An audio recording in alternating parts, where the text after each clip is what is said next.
Dan Illman, Mike Buer kicking off a 50-cent pick four at Keeneland on Maker's Mark Mile Friday with some stakes action. Race number 7 is the Limestone. It's a $250,000 race for 3-year-old fillies, 5.5 on the turf. And we're expecting some wet weather at Keeneland, so we hope this stays on. But if it does, expect this ground to be on the soft side. Yeah, we'll see how it all plays out. I like you just mentioned, Dan, I hope it stays on the grass, though. This looks like a really good race. Certainly is. 12 in the body of the race, 13, 14. They are also eligibles with good dirt form, and there does appear to be a good amount of speed in this race. We throw up our Time Form US pace projector. The number 4, Zoe's Prime, was a gate-to-wire maiden winner at the fairgrounds last time out. Foxy Cleopatra scored in gate-to-wire in New Orleans. Crimson Advocate is very fast. This horse was the pace setter against the boys in the Breeders' Cup Juvenile Turf Sprint, and the horse that lacks pace data, the number 3, Pipsy, coming in from Europe, that filly's fast. Yeah, she was forward in her starts over there too. You're right. I mean, listen, I think this pace has a chance to be fast. I mean, I don't know how it's all going to play out on the front end up here, Dan, but there are a bunch of horses who I think have plenty of speed to be there. And as you've already pointed out, Crimson Advocate might just be the fastest of all of them. And then if this pace is hot, keep an eye on that 5, Kodiak Wintergreen. Note the LP flag. This one is the fastest Time Form US late pace rating. Let's start things off with the number 1, Nice as Pie. Now, she's going to be making her turf debut. Boy, does she look good over the Tapeta surface at Turfway Park. She's won her last 4 starts, all 4 of them on the surface. Her most recent race was the Serena's Song, and it was a race where she got some pace and did rally from last, but she just crept up on those horses, and she won as easy as pie. Yeah, her last 2 races both look like that. I mean, she wasn't even asked to run in either of those races. Walked up on him on her own, ridden out through the stretch both times. This is a really good field. There's a lot of talent in here. There are horses in here who have already run really well on the turf, and Nice as Pie hasn't done that. And I'm going to say this, Dan, even recognizing that Crimson Advocate shipped over and won the Queen Mary at Ascot last summer. This might be the best horse in the race. She has looked so good winning her last 4 starts, and she has turf pedigree. I think she's super dangerous in here. Yeah, she's a half to Smokin' Jay, who is a stakes-winning turf sprinter. The sire, Tapich, are only 8% with turf sprinters, but I think the turf is going to be fine. It's all about how's she going to break. Can she work out a trip? Trip's going to be so important in this race, especially if the pace is fast and horses are stopping in front of the rail skimmers. The 2 is Midnight Angel. She's tough to like. She's 0 for 14 lifetime in her career. The connections are taking a shot. She ran on the Turfway last time out in a maiden race, got wired by a first-time starter. Yeah, there are a bunch of horses in here that are interesting that we need to get to, and Midnight Angel isn't one of those, and I'm just happy to move on if you are. Pipsy looks like she's got a lot of potential. She'll be making her first start in North America for trainer Will Walden. Now, she won her last 2 starts in Ireland, one on turf, one on synthetic. She broke well in both of those races. She showed good speed in both of those races. She sold for almost $1 million in December, Mike, and she's now with Woodford Thoroughbreds and Will Walden. I'm expecting her to be forwardly placed. Yeah, me too. With these Europeans, it's always about the break the first time they're over here. So we'll see, how well she gets out of the gate, because that's going to be important to her. $1 million might be a little overboard for a horse like this, but still, she looked really good in those 3 races over there. Even the loss, she ran great in her debut. Just happened to bump into a little bit of a better horse that day. I think she's dangerous in here, Dan. I kind of want to wait and see what kind of price she is, because I don't think I'd go that short on her. Flavien Prat takes the mount on the 3, Pipsy. The 4 is Zoe's Prime. This horse showed off a late kick in her debut, going 5.5 at the fairgrounds, and then, as many second-time starters do, showed much more improvement from a gait standpoint. She broke sharp in that maiden optional claimer, made the easiest of leads, and then strutted her stuff in the stretch. Making that kind of lead and getting that kind of trip isn't going to be as easy against these tougher horses. It's not. The 87 buyer she earned suggests that she's going to be really tough in here, Dan. I'll be honest, I don't really know what to do with her in here. Her debut was good. She was still green in that race and was too far away, but really ran through the stretch. The horse that beat her, who's also in here, Big Trouble, just got a perfect trip that day and already had experience too. I just don't know how much we found out about her last time, except for the solid figure that she earned. I mean, she never faced a challenge in that race. So I don't know. To me, it made it hard for me to decide how good she actually is. That being said, I mean, I'm obviously a little bit afraid of her in here.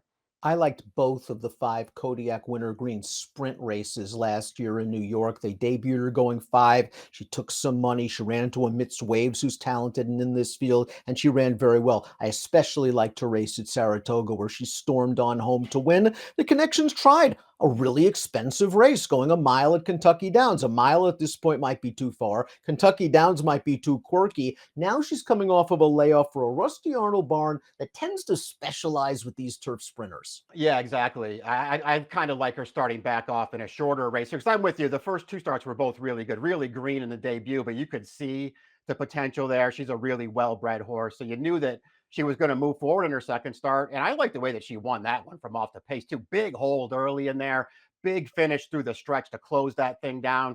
And listen, she didn't run great at Kentucky Downs, but she didn't run poorly in that race either. I mean, she just missed second at the end there with a little bit of a late run. I think she's good. I'm a little concerned that there's the layoff here, Dan, and I only see 4 published breezes for her on the way back here. So I kind of wonder if she's maybe going to need one off the layoff. But if she doesn't, I'm going to expect her to be right there at a price. The number 6, Antique Silver, was a debut winner at Gulfstream, going 5/8 of a mile. Let's watch that race right now. All in all, this is a very nice trip she pulled, but she's also extremely professional, not being phased by being down inside horses and having to squeeze through along the rail. And I kind of think she wins it a little bit easier than it looks on paper. Yeah, I agree with you. And it looked like that you could see Paco. It looked like he wanted to get outside there in the stretch and he just couldn't get it. So went down to the rail. She comes on through. She gets the job done. Perfectly fine performance. I won't be surprised when she takes a little bit of a step forward here for Maker. They just happen to have found a really tough spot for her. Joel Rosario takes them out on Antique Silver, a horse that did show some tactical speed in that debut and might be sitting a fine position in the second flight. Gray Vect is the 7. This horse won a restricted stakes race over the synthetic at Presque Isle Downs 2 starts back. They ran okay in the Stewart Manor last time out. That was a pretty fast pace, and this horse was really on the engine during the middle part of it. Got tired at the end to run third. Another horse coming off a layoff. Yeah, exactly. I mean, she did run fine in the most recent start there, Dan. Really big price that day, and she did her best in there. She was just no match for Tupi, who's also back in this race. Another horse, I feel like she's going to be a big price in here, and she's kind of hard to like. But overall, maybe she's just a little bit underrated.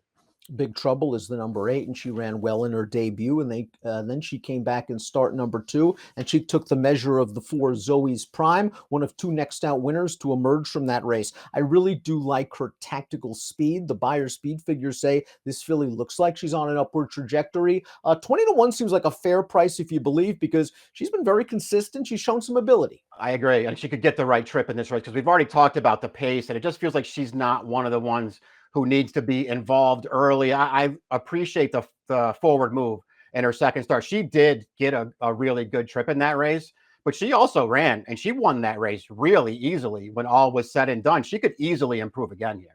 Foxy Cleopatra, the number 9, a perfect 2 for 2 in her career, a debut winner last spring at Presque Isle Downs, then returned off of a lengthy layoff to score at the fairgrounds. She rated in her debut. She showed speed last time out. It's nice to have that versatility in her hip pocket. Yeah, another horse though who just got loose on the lead last time, never really faced a challenge. I did like the way she was just powering along on the lead there, and she won that race easily. The Lasix has to come off again for this race. I don't know if that's that big a deal, Dan. I actually liked her debut more than the allowance when bumped really hard at the start of that race, but overcame it. And I thought she ran down a pretty good horse that day, and she's fired.